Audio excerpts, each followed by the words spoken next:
Doctor সাহেব, ওই দেখো বিশ্ব বাটপাটা এখন তোমার দোকানের দিকে আসতেছে, না জানি আজকে তোমার সাথে কি হয়। আরে ভাই, তাড়াতাড়ি করে চেয়ার খালি করো আর তোমরা সবাই দোকান থেকে বের হয়ে যাও। স্যার বসেন। আরে না না, এখানে না, বসেন না, এখানে বসেন আপনি। স্যার আপনি হুকুম করেন। প্রশংসা, ইজ্জত, সম্মান সবই করছো তুমি, কিন্তু কিন্তু স্যার আবার কি? আমার বড় ভাই একজন খুবই অসুস্থ, গুরুতর। ওনার কি হয়েছে আমাকে একটু বলুন শুনি। আমার বড় ভাইয়ের হাটে একটু সমস্যা আর দাঁতে প্রচুর পরিমাণ ব্যথা, এই ব্যথার কারণে একটু উল্টাপাল্টা বলে আর কি।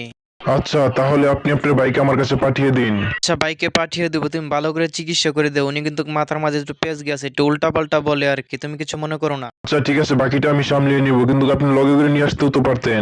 লগে করে কিভাবে আনবো? বললামই তো, সারাক্ষণ মাথার মাঝে উল্টাপাল্টা বুদ্ধি, খালি কয় হিসাব হিসাব, টাকা টাকা, এর জন্য লগে করে আনি নাই। আচ্ছা তাহলে আমার ছোট ভাইকে পাঠিয়ে দিই গাড়ি দিয়া। তাহলে এই ছোট, তুমি গাড়িটা নিয়ে চলে যাও। ভাই কেন? ডাক্তার সাহেব, তোমাকে অনেক অনেক ধন্যবাদ। আপনি তাহলে জান, আমি আপনার পিছনে আসছি। ঠিক আছে, তুমি আসো। আমার ভাই ওই সোনার দোকানে বসে আছে, আমি গিয়ে নিয়ে আইতাছি। শোনো দোকানদার ভাই, তোমার দোকানের সবচেয়ে দামি গয়নাটা আমারে দেখাও। মিনিট টাইম দেন স্যার, আমি সবচেয়ে বড় গয়নাটা দেখাইতেছি। এটা স্যার গয়না হীরা আর স্বর্ণ দিয়ে বানানো হয়েছে, 20 লাখ টাকার দাম এটার। আসলে আমি একটা ইমার্জেন্সি ফাংশনে যাইতেছি, আমার কাছে কোনো টাকা নাই। সামনে একটা ক্লিনিক আছে, সেখানে আমার ভাই বসে আছে ডাক্তার, তুমি সেখান থেকে টাকাটা নিয়ে আসো আমার সাথে। ওকে স্যার, সমস্যা নাই, চলুন। ঠিক আছে, এই ছোট, তুমি দোকানটার দিকে খেয়াল রাখো, আমি টাকাটা নিয়ে আসি। তুমি ডাক্তারের কাছে নিয়ে যাও বাইকে, আমি পিছনে গাড়ি করে আসতেছি। ঘুমানোর আগে 4 চামচ করে খেয়ে নেবেন। এই যে বাইকে নিয়ে আইছি। আচ্ছা, পয়সা আর হিসাব লাগবে তোমার। এটা আপনি কি করেন?